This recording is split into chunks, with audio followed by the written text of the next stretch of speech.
Welcome to the Full Circle podcast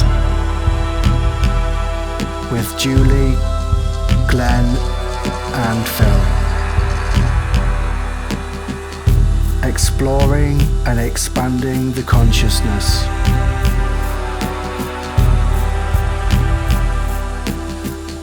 Learning from each other.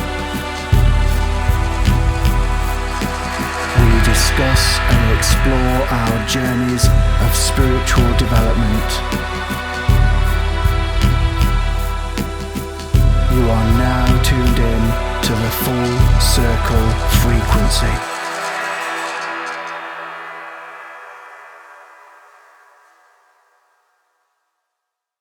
We've managed to catch Dave Mitchell. Dave Mitchell. It is Dave Mitchell. Yeah. Sorry about that. Yeah. We've managed to catch Dave. Hi Dave, how are you? Morning, I'm fine, thank you. So Dave, we are at your store at the minute. Correct, yes. So Singing Bowls. Tell us Singing Bowls. Tell us what you do, Dave. Well, Singing Bowls are a traditional Himalayan area healing instruments, if you like. So they're based on vibrational energy. To demonstrate that with vibration, you'll get sound, but visually to demonstrate it, you guys can see this. So you can hear the bowl, but also the water will move. Yeah. As it's going now. And it will bubble out. So that demonstrates the healing power and what you can do. So the bowls, a traditional instrument, as I say, they're used for meditation, for healings. You can just quite simply play a musical instrument. So all my bowls are from Kathmandu, made by a fourth generation metalworker called Santa Raknashakya. Santa, made by Santa. Fantastic. Dave, do you know with the Singing Bowl, would you suggest holding them with the tips of the fingers or with the palm of the hand? The easiest way for a beginner is always to find a bowl that's probably a little bit smaller than this perhaps, but you hold your hand flat and keep your fingers off. You can do that, but I'd say that's more of an advanced technique or more of a, if that's what you're comfortable doing. What you're trying to do is minimise your contact with the bowl, and that will maximise the vibration. That's what I do with mine. I always find that vibration is so much, it's free. It frees that vibration more, doesn't it? If that's probably not the right term really, but... Put a bowl in someone's hand and they tend to catch it. That's what you do with someone's hand. It's almost like a muffler. So, it dampens the notes. Like putting your fingers on the fret on the guitar, it stops the vibration. If you can do that, then that's great. And then the other important thing is choosing a stick that works with you, because that's what connects your energy. Can I have a go? Absolutely. Are you left or right-handed? Right-handed. Put your left hand down, use that stick.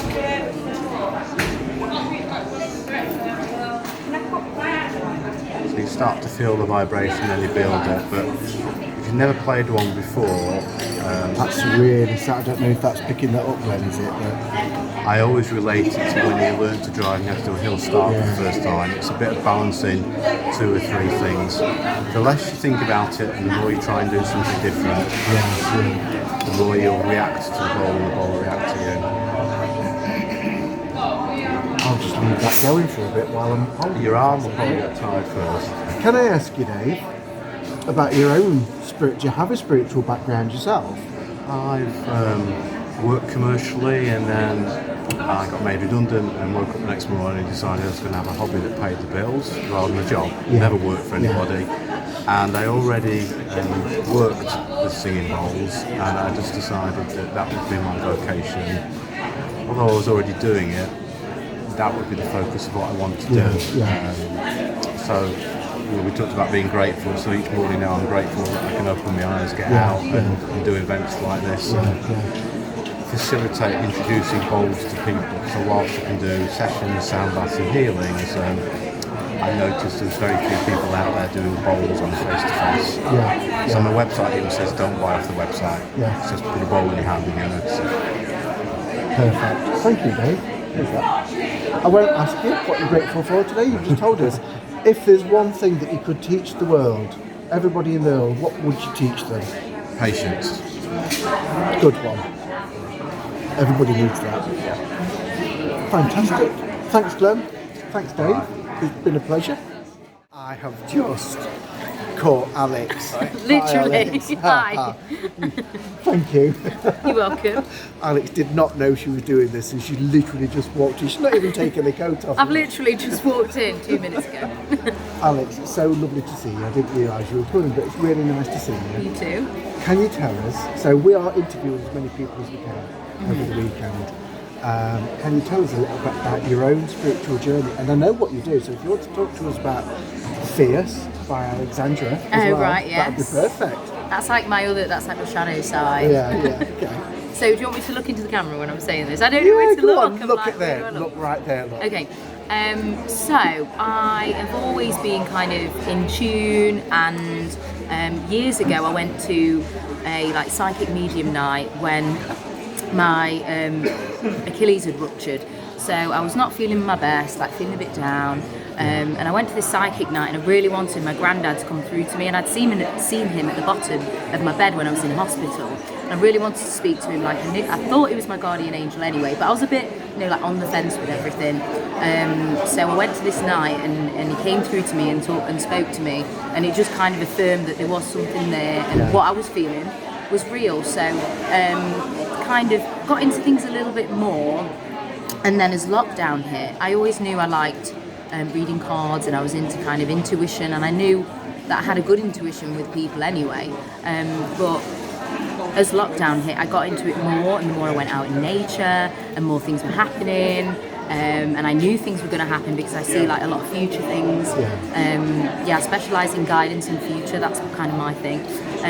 So I knew all these things were going to happen, and then I started practicing reading cards, and I just became so aware, and I worked with another guy called Josh. I think you know Josh quite well, don't you? Joshua Rose, he's awesome. We worked together, and we started working together, and it just went crazy from there basically. A lot of people were just drawn to me doing the readings, and now started doing healing as well, crystal healing. I just love it, and through lockdown it's just opened up everything, because I spent a lot of time on my own, in my own company, did a lot of healing as well. So that's my story. Thank you. Would you like to tell us about Fierce? Because Alex has. Yes. You have your own clothing brand, which is awesome. Thanks. So I am a spiritual coach and healer, but also I am a personal trainer. So I've got my own personal training business, and I didn't realise I was doing it, but I heal people through personal training. So that was the angle I was going from, quite intuitive as a personal trainer, and that led me to kind of healing people as well. But I do run my own fitness business called Pretty Heavy Lifters, and we're a group of strong women. And we're all girl power and things like that, and we lift heavy weights. And alongside that, I do have a clothing business called Fierce by Alexandra. So that's kind of for women to feel empowered and amazing and fabulous when they're in the gym, feeling the best. And when you feel your best, you work your best, and you're your most confident self, aren't you? So if you want to find people on if you want people to find you on Facebook, what's your Facebook page? So my Facebook page, I've got loads of Facebook pages. So it's either Fierce by Alexandra, Pretty Heavy Lifters, or Alex Ross, spiritual coach and healer. Well, thank you. Alex, what's one thing that you're grateful for today? One thing that I'm grateful for today, I'm grateful for lots of things. I can think of 3 straight off. Can I say 3? Yeah, go on. So I'm grateful for my partner, who's an amazing partner. I'm grateful for my cats. I've got 4. And my new house that is being decorated at the moment. So. Lovely. I've been following that. Oh, have you? Yeah, been following that. I've got loads of different pages and things, haven't I? So. If you could teach the whole world one thing, what would you teach them? Okay, so I'm really, really into studying domestic violence and that sort of topic, violence against women at the moment. So I would want to teach men from a young age how not to attack women. Sorry, that wasn't probably what I bet you're really shocked. You look really shocked, but I'm really into that topic at the moment. Believe it or not. So I'm very about girl power, healing women. I'm drawn into empowering women and helping women a lot. Not there's anything wrong with men. The goddess. Yes, bringing out the goddess. Yes, bringing out the goddess. So that's what I would do. Brilliant. Thank you, Alex. It's been You're lovely. welcome.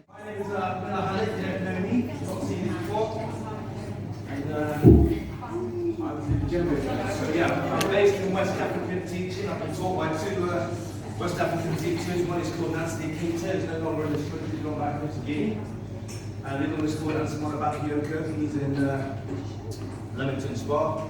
And he had his own African ballet, and yeah, I still get taught by him. Okay, but I don't just do African drumming. I do all sorts of different drumming around, centered around African drumming. So today, if you don't know Djembe, the word Djembe comes from a Mandinka word, which is Ankle Ankje, which is a term that means bringing together.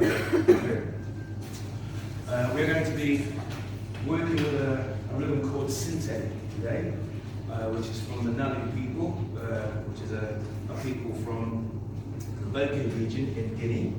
It's like a forest region in Guinea. And we're going to be working with a song called Wundanara, which also means bringing together, which is from a language called Susu tribe, from Kanaka. Okay? So it's all about bringing people together and having a good time, feeling something. I'm influenced because I've got Ansamana as my teacher. He's a ballet teacher, a ballet drummer. Nancy was a village drummer, so I've got a lot of modern things about performing. So we're going to be using our bodies as well, okay, our arms, and our voices. Because obviously with African, emotional, there is singing, there is chanting. Okay? So we're going to start by doing a little warm. So the best thing to do is to warm our hands up first, okay? And we're going to do what I call an African clap. So we clap and we applause, most of us all applaud like that, with our hands crossed. I call it an African clap because I've got some show friends and they told me a story recently where he had to get married. He wants to get married, he had to go to his father-in-law to be. And we have to produce this clap and it has to be really, really good. And if you can't do this clap, you don't get it right. So we're going to do this up, and it's slightly different, and it's very good for drumming because it's a parallel clap like that. Okay. What this does, as you're pressing your hands together like this, it's working these muscles here, which actually are your drumming muscles, your triceps, not the front of your arm. Okay. So it's just going to do this.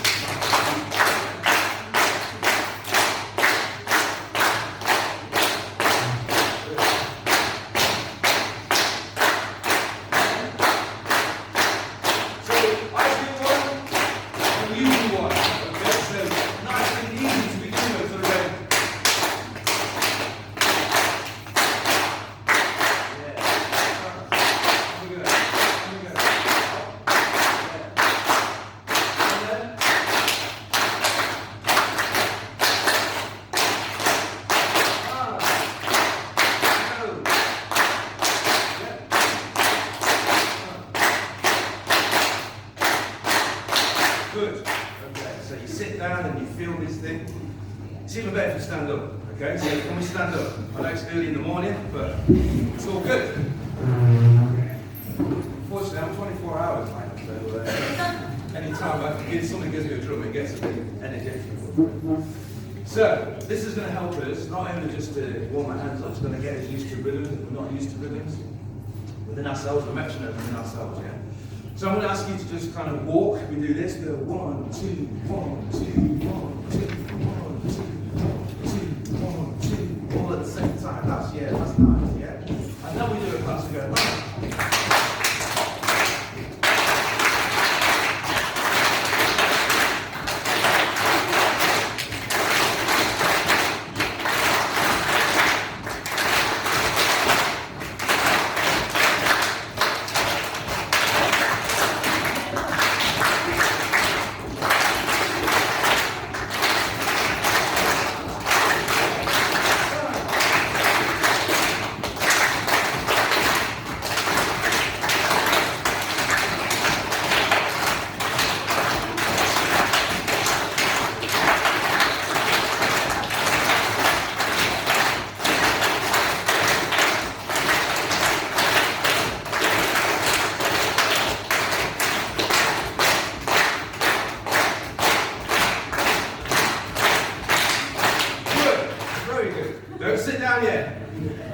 This is your challenge, okay? So African music is 6/8, it's 12/8,